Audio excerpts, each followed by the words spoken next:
All right. Good evening, everyone. Welcome to the February 10th, 2026 board meeting of the Coastal High School Board of Directors. Welcome. And can everyone hear us on the Zoom link? Yes, ma'am. Great. Okay. Thank you so much. Who's on there?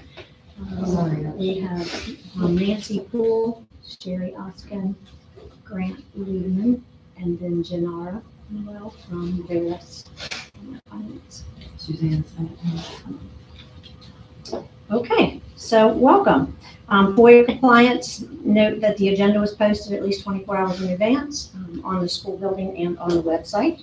We'll start with the mission statement. Coastal High School's mission is to engage students in authentic project-based learning that will improve academic achievement, critical and creative thinking, and awareness of their leadership role in our community and environment.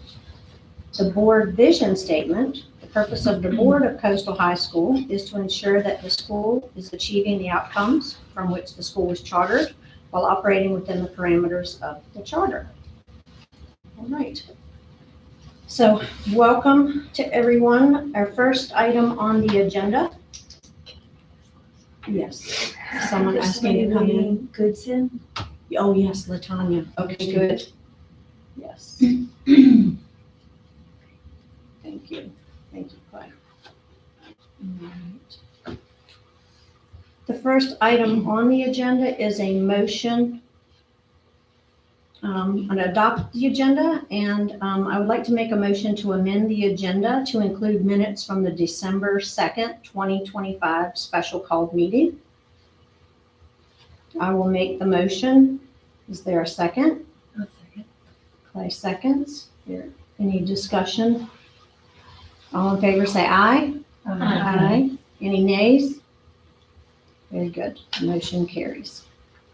All right. The next part of our agenda is very exciting. We have oath of office ceremony. Our new board member, Emily Willis, is with us this evening. And so our attorney, Mary Allison Caudell, will be swearing her in. Do we stand? Yes. Stand. Stand. Stand. Do you want to go over here? I don't know. I'm going to follow you. Follow her. Do you want to be right up here? So I don't know. We can. Congratulations. Okay, thank you. I'm Mary Allison, and we met earlier, but Yes. it's good to see you. If you will repeat after me, raise your right hand. Okay.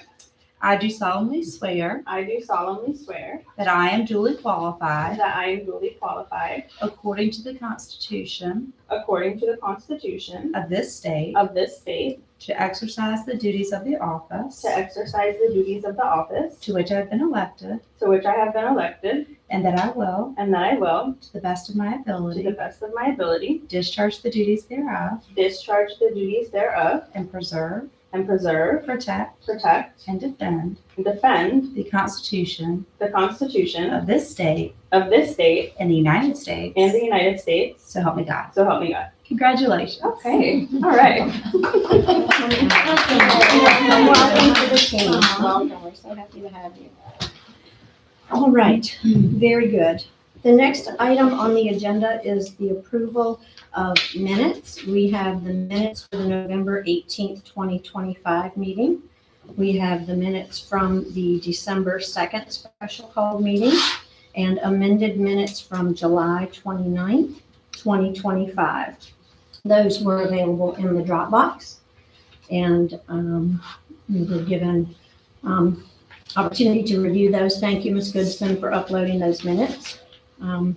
I would like to make a motion to accept the minutes from the November 18th, 2025 meeting, the December 2nd, 2025 meeting, and the amended minutes from July 29th meeting to reflect that Angela Harrell exited the board meeting after officer elections.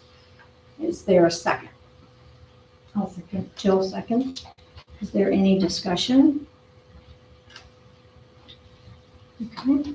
All in favor say aye. Aye. Any nays? Very good. The motion carries.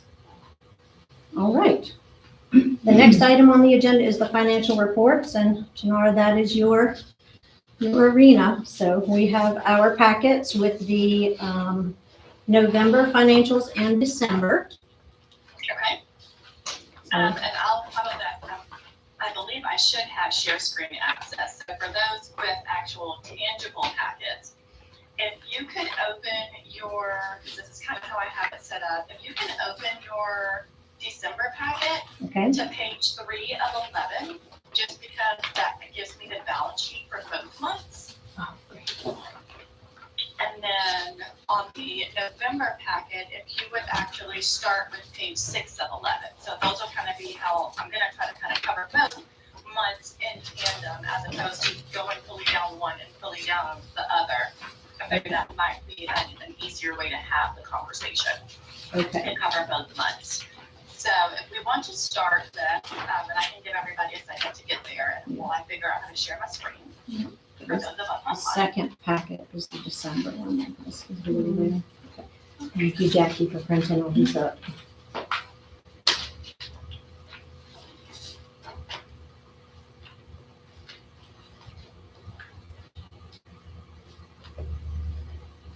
Okay, so can folks online, can somebody just confirm that they're actually looking at the balance sheet year to date, like you're looking at the actual report? Just want to make sure I'm sharing correctly. Yep, we're good. Okay, perfect, thanks. Okay, so taking a look at the balance sheet, you can kind of see the month of December is what is going to be in the left column. The month of November is in the right, and then that far right column will actually be the delta, kind of month over month. So taking a look at, starting off with the bank accounts, if we take a look at the total of the bank accounts for the month of November, we were sitting at around 1,150,114. And then in the month of December, we were sitting at 1,194,477. So a difference of around 44,000 in there as far as an increase is concerned. Taking a look at the other current assets, we can kind of see here that we have the capitalized interest account with building code. Other receivables is just an outstanding amount that there was no change there that is due, I believe, from a vendor. You can see that there was a change in due from Institute. There was no balance in that account as of November. There is 17,937 as of December because we did claim, we did put in 2 claims for Title I. But I've done about 2% drawdown on that Title I budget that the school has been allocated.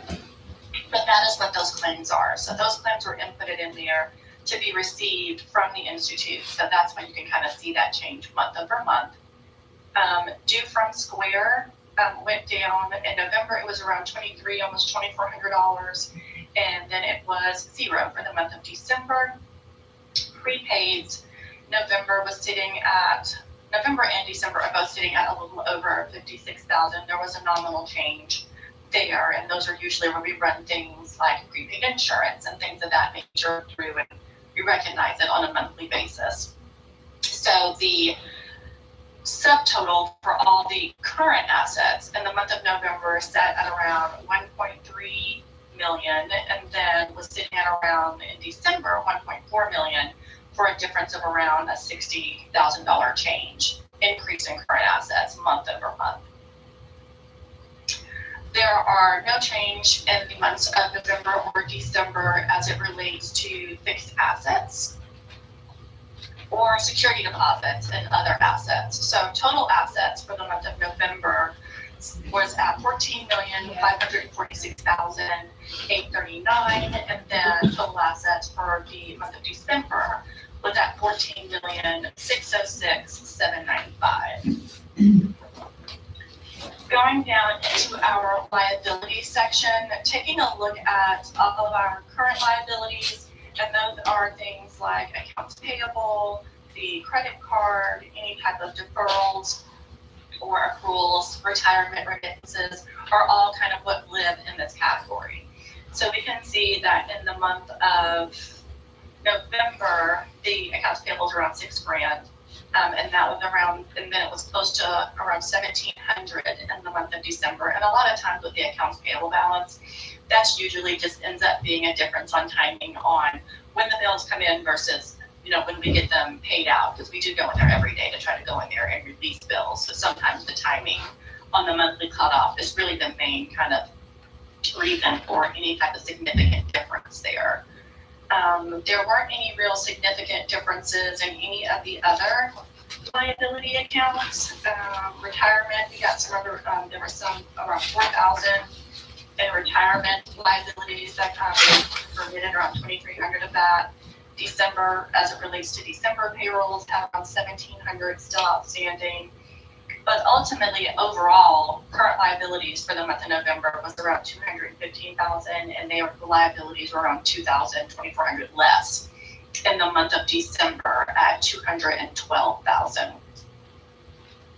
Obviously, we can see that the long-term liabilities are on the books for both the notes for Building Hope and Film Help with no change on those items.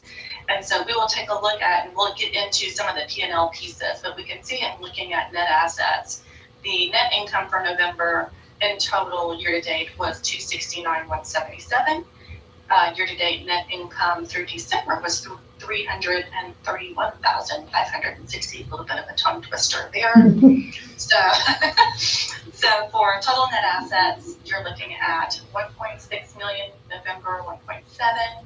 In December, definitely still trending very strong. You can see the increase in that net income number month over month, and we'll kind of get into some of those details as we start to take a look at the P&L.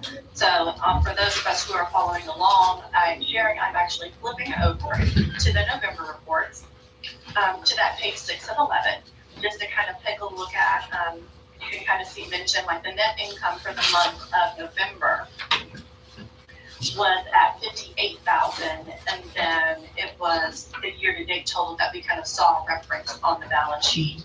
Year-to-date net income was 269,111. And then if I go take a look at how we kind of looked at in December, I'll kind of take a look at where we landed in December and then kind of shift us over to the budget to actual to see, are we trending the way that we had hoped and how we had budgeted for? Because that's really a good metric to kind of make sure that you're in line with what you had planned.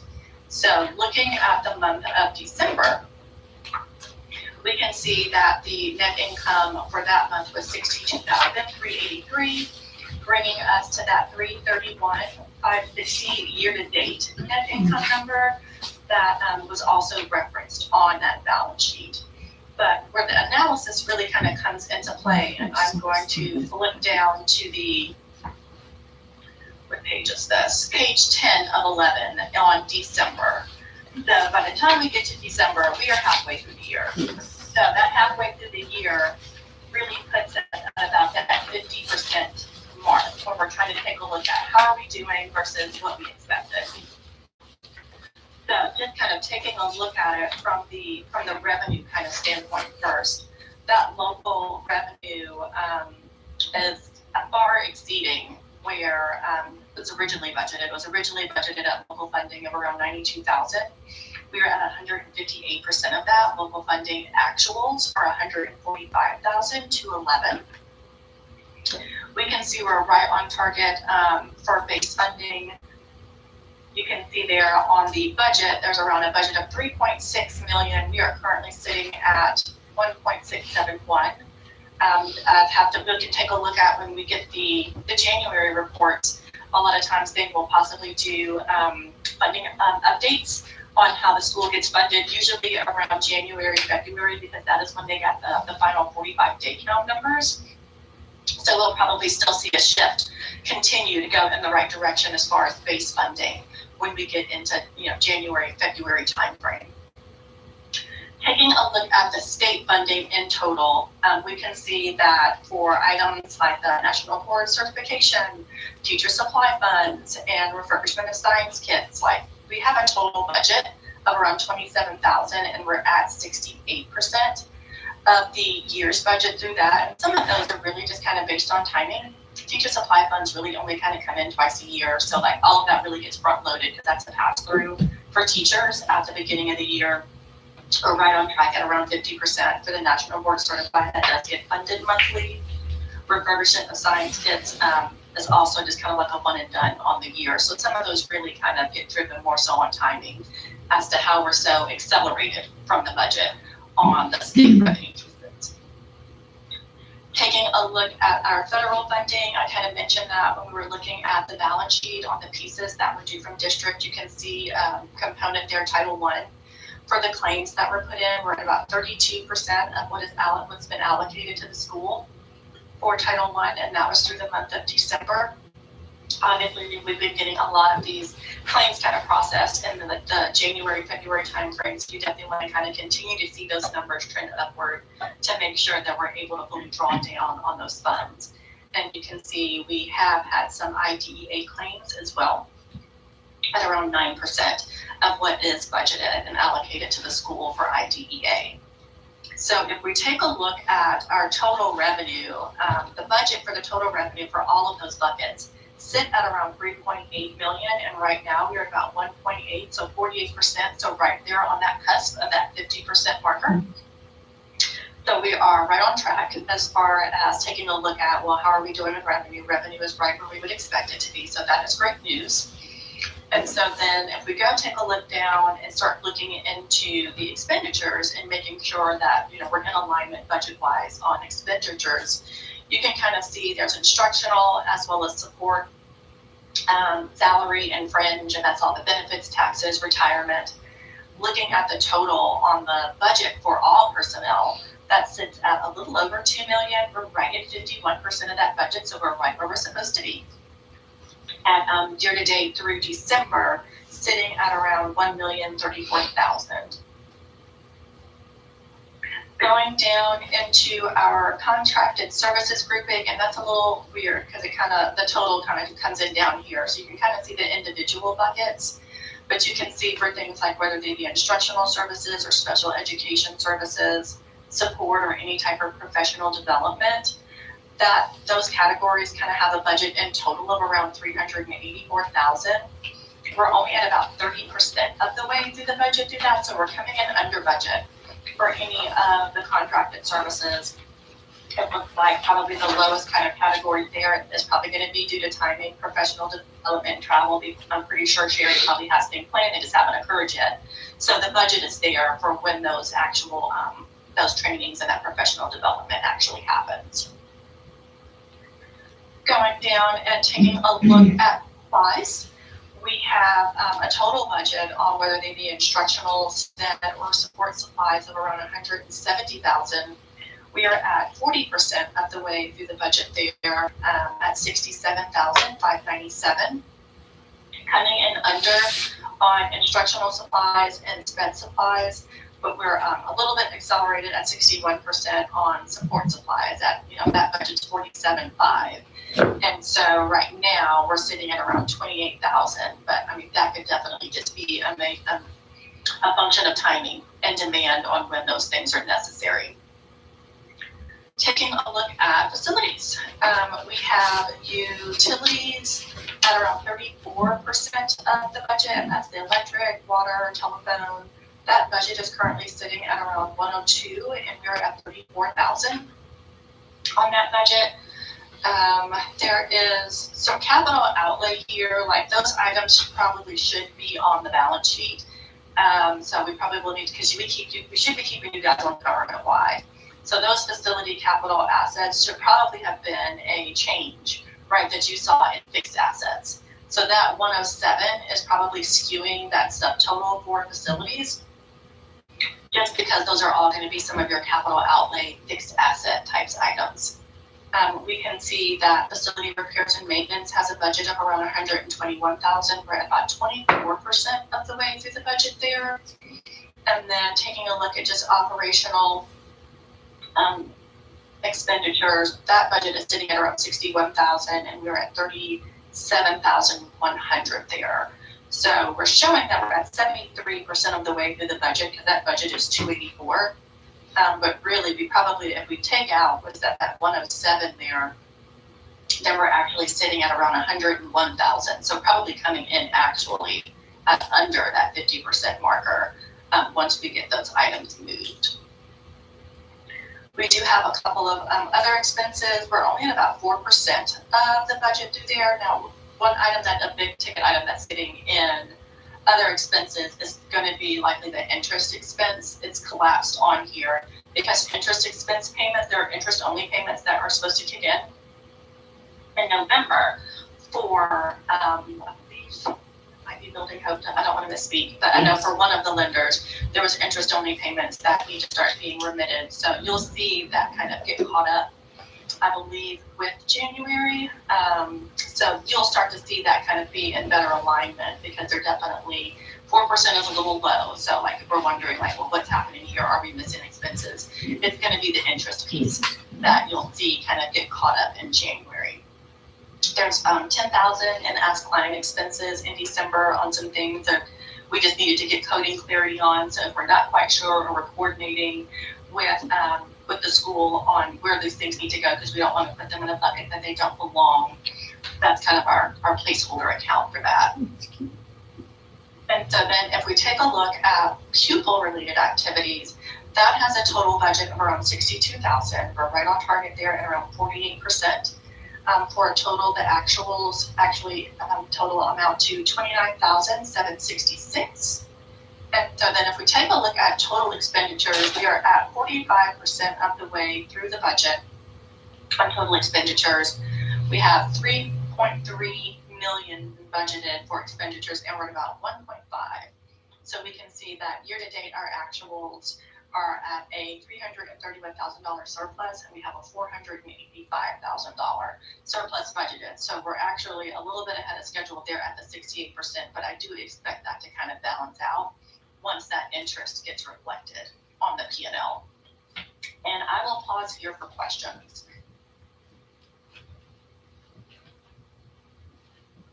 Anyone here have any questions?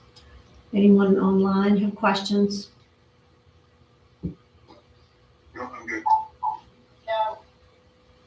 Well, I was just going to comment, Janara, thank you for making it so clear to us and making it organized. And thank you to Jackie and the work that you all do together, because I know it's a lot.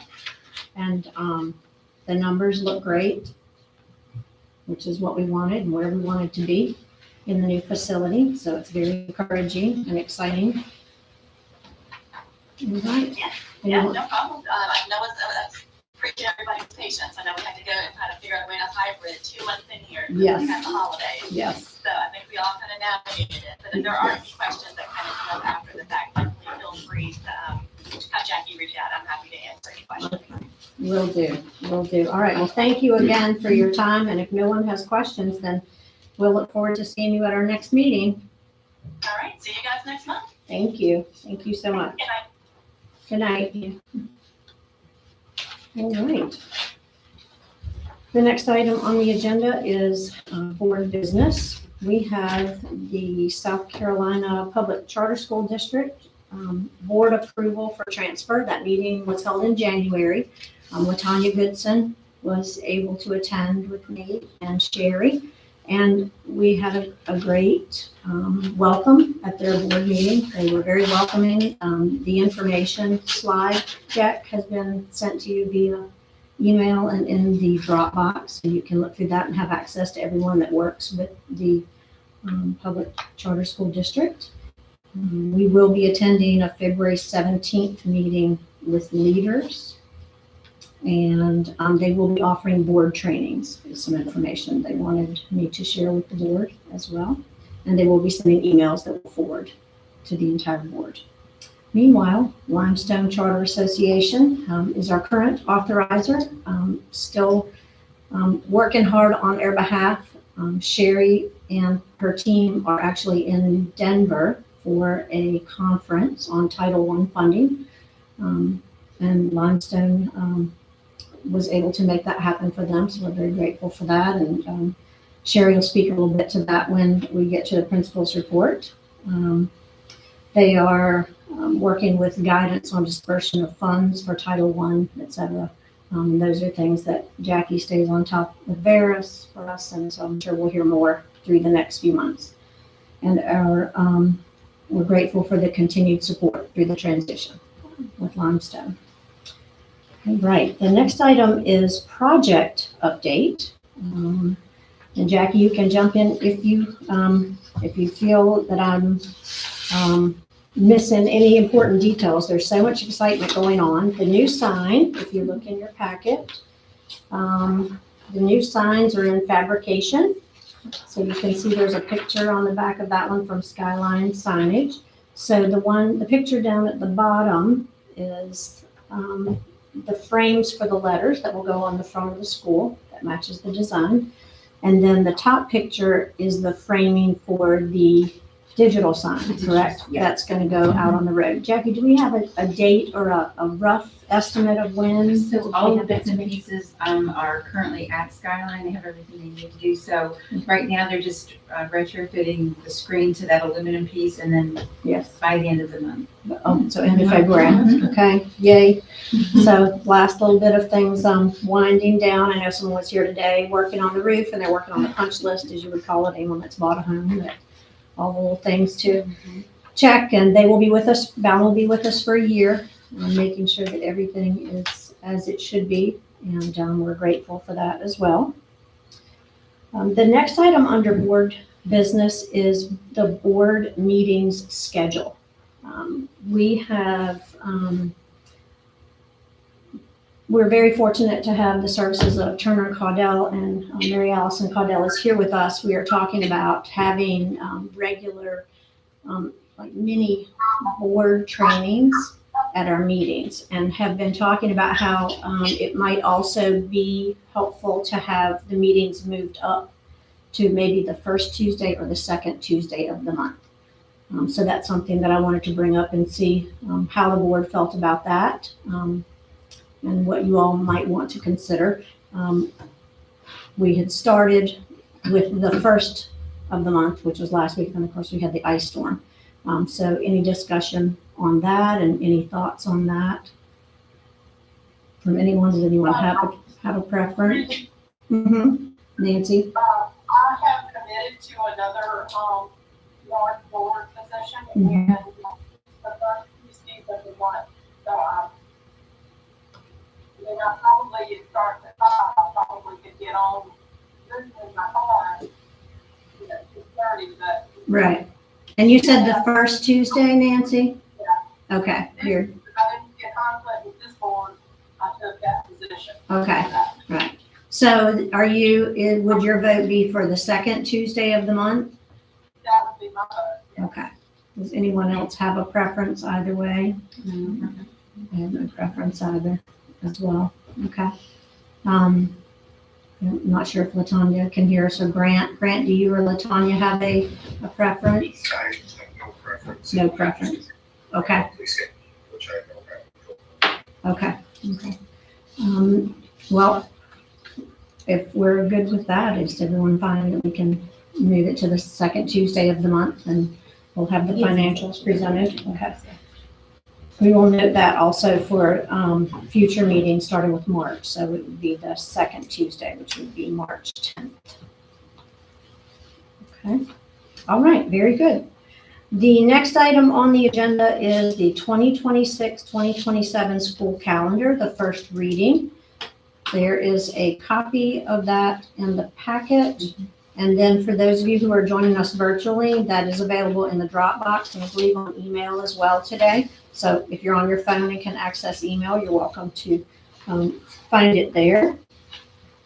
And Sherry, if you can hear us, Yes. if you wanted to go ahead and start from there. Okay, can y'all hear me okay? Yes, ma'am. Okay, listen, I had created a calendar with the prediction of what our local county would do. And as is always my case, I am useless at that. And they brought theirs out this morning after voting on it last night. And just so you understand, it's very important to our families who have children in our school and in the traditional public school to try to align our calendar as closely as possible. So this morning, honestly, I don't know what, I think it was very, very early, so I've made mistakes on the second one. You have the one that I had, which is the first one, and then I sent the other one this morning. I just want to speak on the one that aligns with Horry County more so than the original, the first one that I did, which is the second version, county aligned. You'll see that note on your in the Dropbox. This aligns with Horry County so that our families have alignment when they are scheduling events and holidays and trips and spring breaks and all of that. I was able to manage with that on 2 dates. One date I want to look at on that calendar, we typically have a virtual day on Good Friday. So what we had discussed, and I did not mark it on the new calendar to approve, rather than giving the kids off on the 19th because it is a virtual day, to give families off on the 22nd, which would be the day after Easter. So they'd have that Monday. So that would be the only change I would make to the aligned version with the county, if that's okay with you all. Before you decide which one you want, that would be a change that I would make. And then everything else pretty much lines up accordingly, except for like one day in October, which is a little bit different, but I want to say it's pretty close aligned with what is Horry County. I don't have that one right in front of me because I'm on my computer and I don't think I had a copy of this one since I did that one this morning. It's just been all over the place. So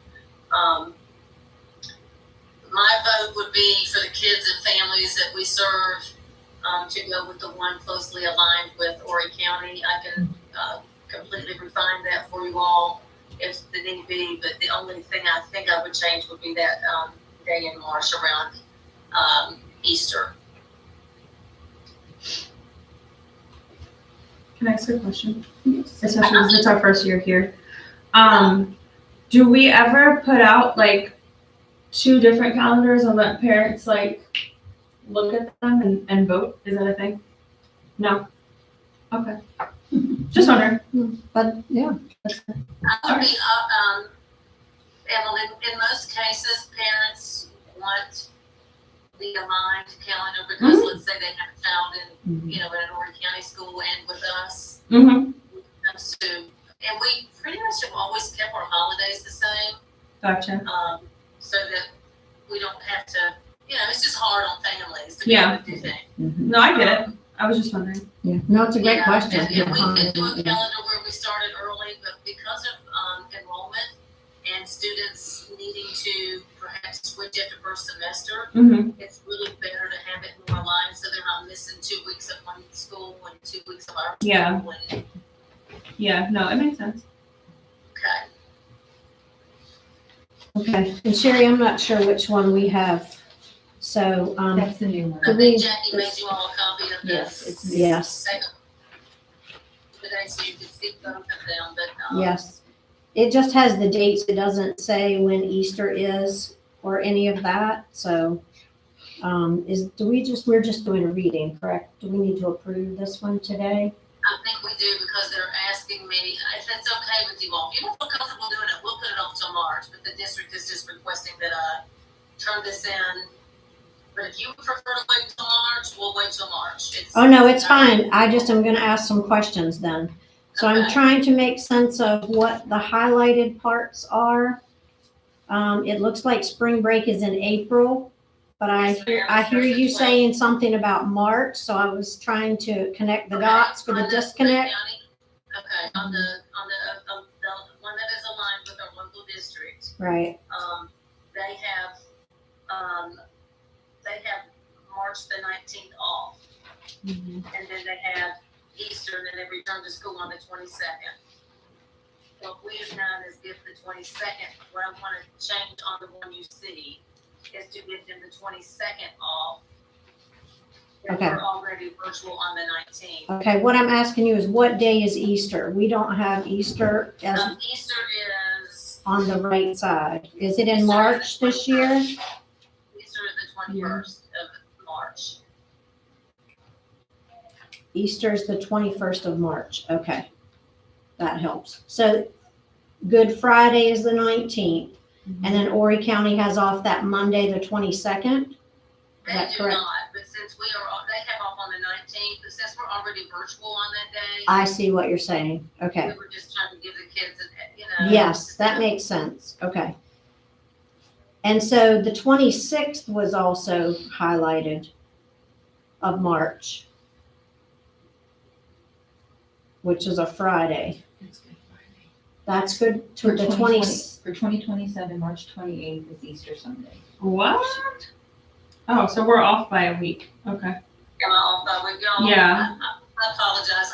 That's what That's I'm, okay. I know, it's hard to make sense of it. It's okay. That's why I want to make sure that we're clear, that everybody knows if they have questions, and then we can go ahead and, So then March 29th would be a day off that you would be considering. Yes, ma'am. Okay, gotcha. okay, so Easter's the 28th, right, Jackie? Okay. Good Friday's the 26th. Mhm. Okay. That makes Yes, sense. sorry. No, don't, you're fine, and you're miles away, and I know on a different time zone, so we appreciate you making time. And For I us. have a question, because I'm traveling.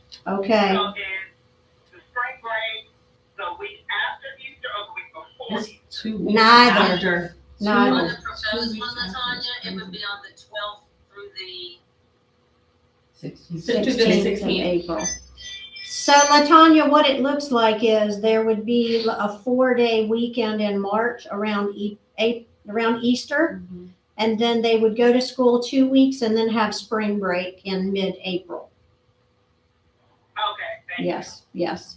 And sometimes that is a welcome break. I know, Yeah. many of us that are teachers know that 6 to 8 week stretch when you don't get anything.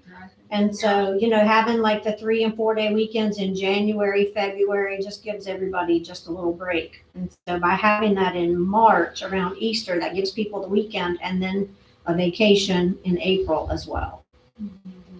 And then, Isn't that spring break the same as Horry County? yes. yes, yes. Okay. Okay. That looks good to me. It all Yeah. makes sense. So thank you for doing that, Sherry, while you're away. We appreciate it. Well, that's okay. Mhm. That's Oh, no, we appreciate you burning the candle at both ends. All right. Does anyone else have other questions? The August dates, do they align? It looks like August 11th through the 17th. 11th, those are going to be for us. that's Teacher for- work days and professional Yeah, professional development. development. Okay.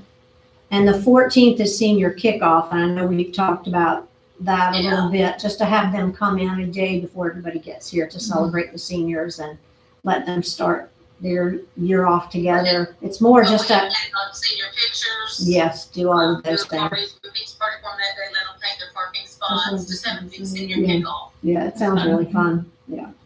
And then, so orientation the 17th, first day of school will be the 19th, and that aligns with Horry County Schools as well? Or is it 17th with Horry County Schools? They start on the 19th, Okay, so we would align with them as well. okay, wonderful.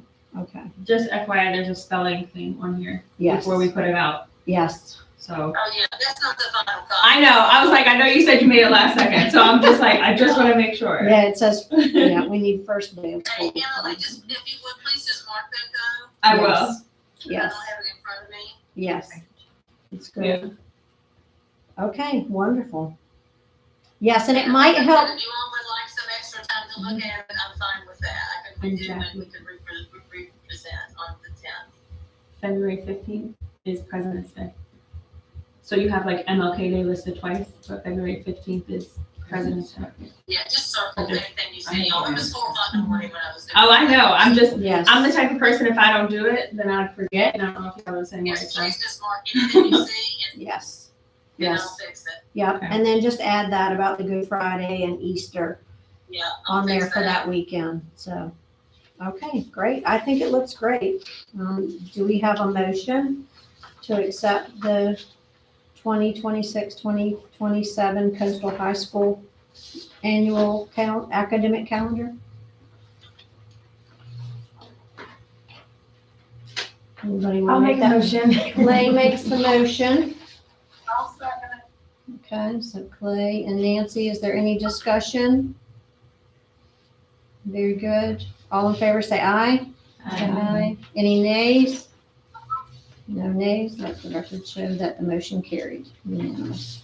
And I'll go through the whole thing, y'all, before I post it. Okay. anywhere. Yes, yes, thank you. There's things I have to add to it as well, as far as e-learning days. Okay. Okay, great. All right, well, Sherry, if you want to continue, the next item on the agenda is the principal report, and we have a copy of that here.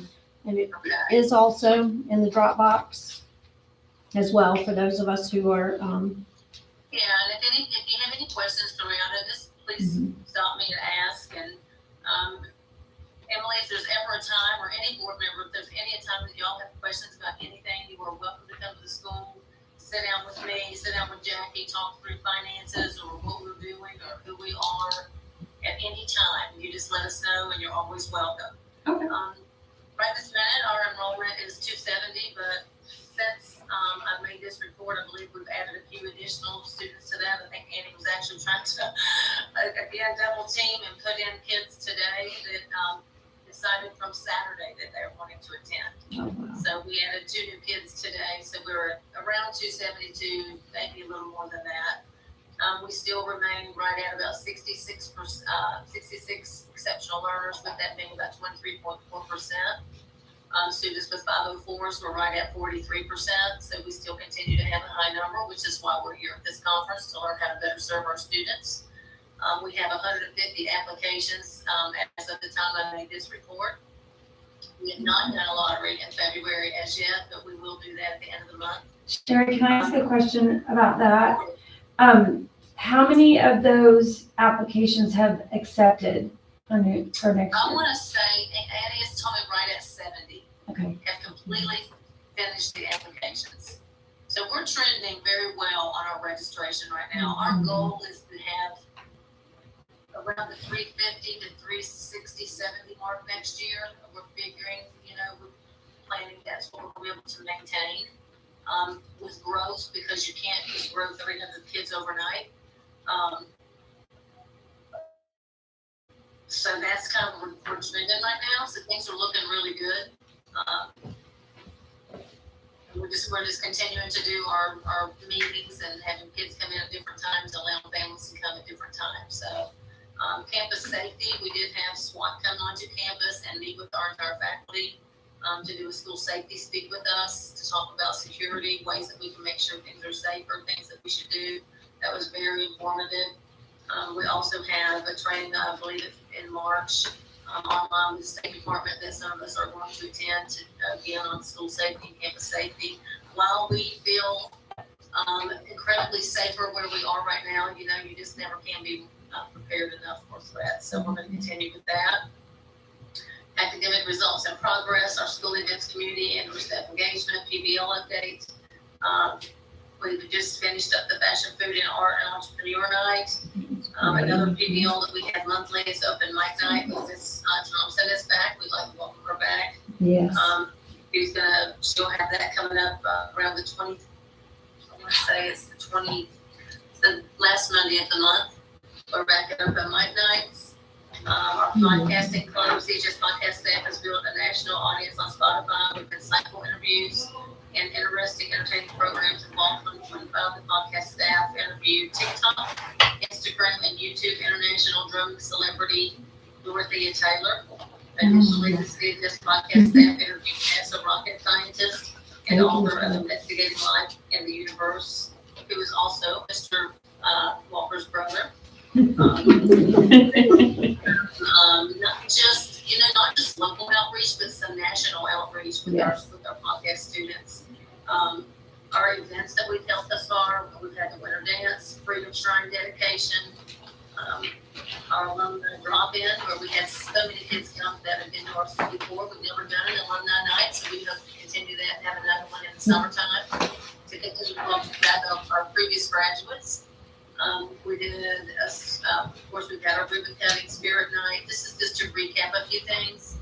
We do a monthly spirit night at local restaurants around the area. We bring out families and just to bring people together. A Day in the Life of Coastal Student, which is a Title I event that we have every year. We'll be planning that again for second semester. Of course, our information sessions, we're doing 1 to 2 of those a month. Something that we continually do is called Preserve the Reserve, where students come and help clean up the preserve and help do planning on the preserve, doing markings and signs and trying to get our trails ready. Our Excel Club visits retirement homes throughout the whole entire community on a monthly basis. They go and perform or just make crafts with, or just do different activities with them as part of our Excel group that has the shrine wall on the wall, and they're all connected. And we're very proud of that. We talked, before we moved into this year, Emily, because you weren't here, I'll go ahead and fill you in on this part. At the end of last year, I spoke to all teachers about how do we bring the community, like our big goal in PBL was to how are we going to bring our community into our school and familiarize them with our school and our area, our land, and then how do we get our kids out into the community doing things and just building some outreach. So that's been our overarching PBL goal.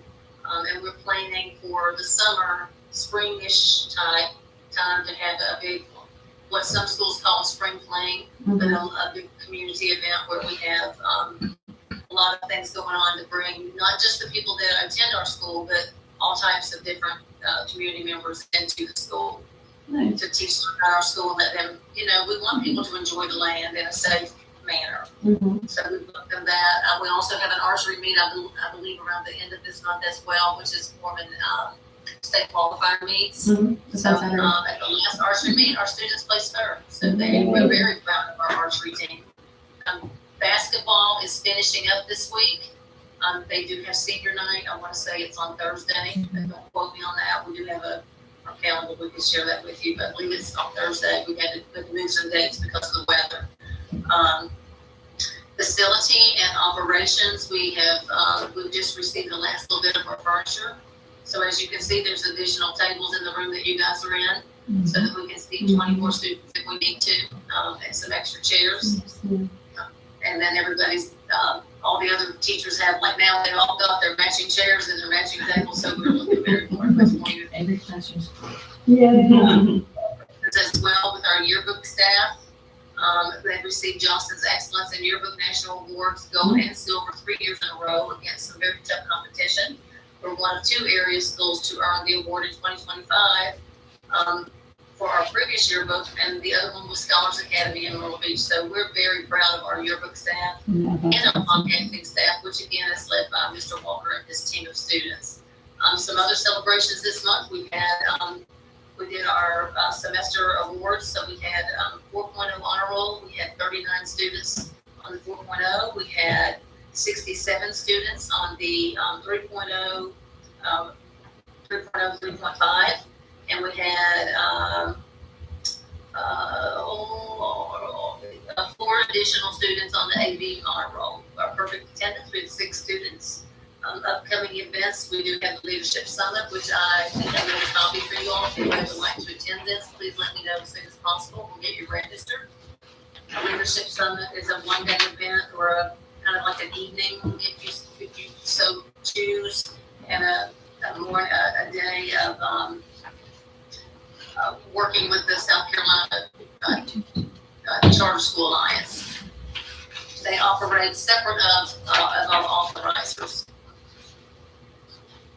There should be a form in there that lets you guys know about that. Rita, if you'll let me know if anybody wants to attend that. Okay. Get you registered. Is it all day the 24th? Yes, ma'am, it is. Okay. The 24th, let's see, maybe it's just the one day. I think it's just a one day. Yeah. And then it has a happy hour on the 24th at 5. So it says a morning at the State House. We strongly They do encourage. good morning at the State House the next day. Oh, it's the next day. Okay, yeah, so they encourage you to stay and attend that the next morning. I see. That makes sense. Okay. It is 9:30 to 3:30, I'm sorry. Yeah, you're great. That's great. Yeah. Mm. And if anybody would like to attend, we'd love to have that. It's always a good day. Mm-hmm. Additional success is that we did finish up our EOCs at the turn of the semester, and we had 11 students receive 100%. That's And awesome. 42 students scored an A or B, and we'll celebrate all of our students at the end of the year with the award. We'll invite all of those students to come in at that time. And something that we're always proud of is that, and it's something that we're always proud of at Coastal since the time that I've been there, is that we've had less than 5 discipline referrals this second semester thus far. Wow. It says a lot about who we are. It says a lot about our students. It says a lot about the kids that walk through those doors every day. And I can't tell you all enough how when parents bring their kids to school and their morning is joyful and engaging, those kids get out of school and they carry it right on into the building. You can see it. you can see it. If you change the whole culture, you gotta start the morning with your kids that way, and we get them through the building that way, and it just makes for such a pleasant environment to work and to be in school for kids. We did have 2 students who graduated at the first semester, and we're very proud of them because it was some hard work and dedication for those kids to get that done.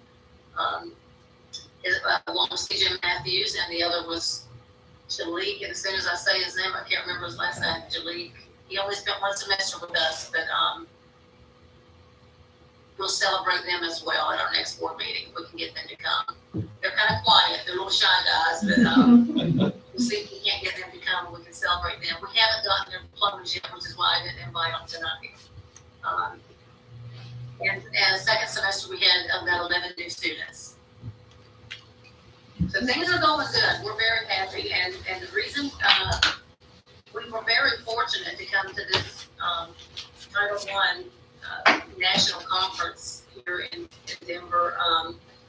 There are people from all over the country. I spent today with nothing but federal government seminars that talking about some of the great things that they're doing. It's very high school oriented, which is so pleasant to be because you don't get that a lot. It's been a really good day so far. Just talking about funding, how to use your funding, and how to continue to grow different areas of your school that you want to see grown. So it's been really good so far.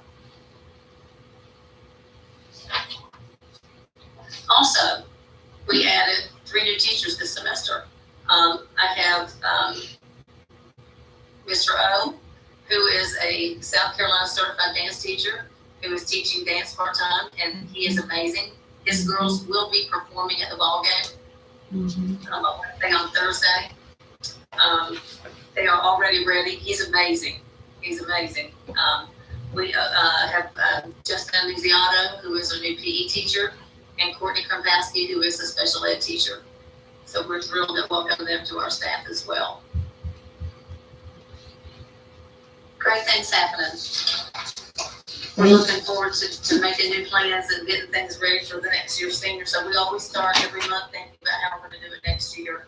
So we're always looking forward. Yes. Thank you, Sherry. Does anyone have questions for Sherry about any of the other items on the principal's report? Okay, thank you, Sherry. You're welcome. Okay, the next item on the agenda is public comment. We do not have anyone signed up for public comment this evening. So we will move on to executive session. Do we have a motion to go into executive session at 7:01 p.m.? Christy, do we have a second? I'll second. Jill's a second. All in favor, say aye. Aye. Any nays?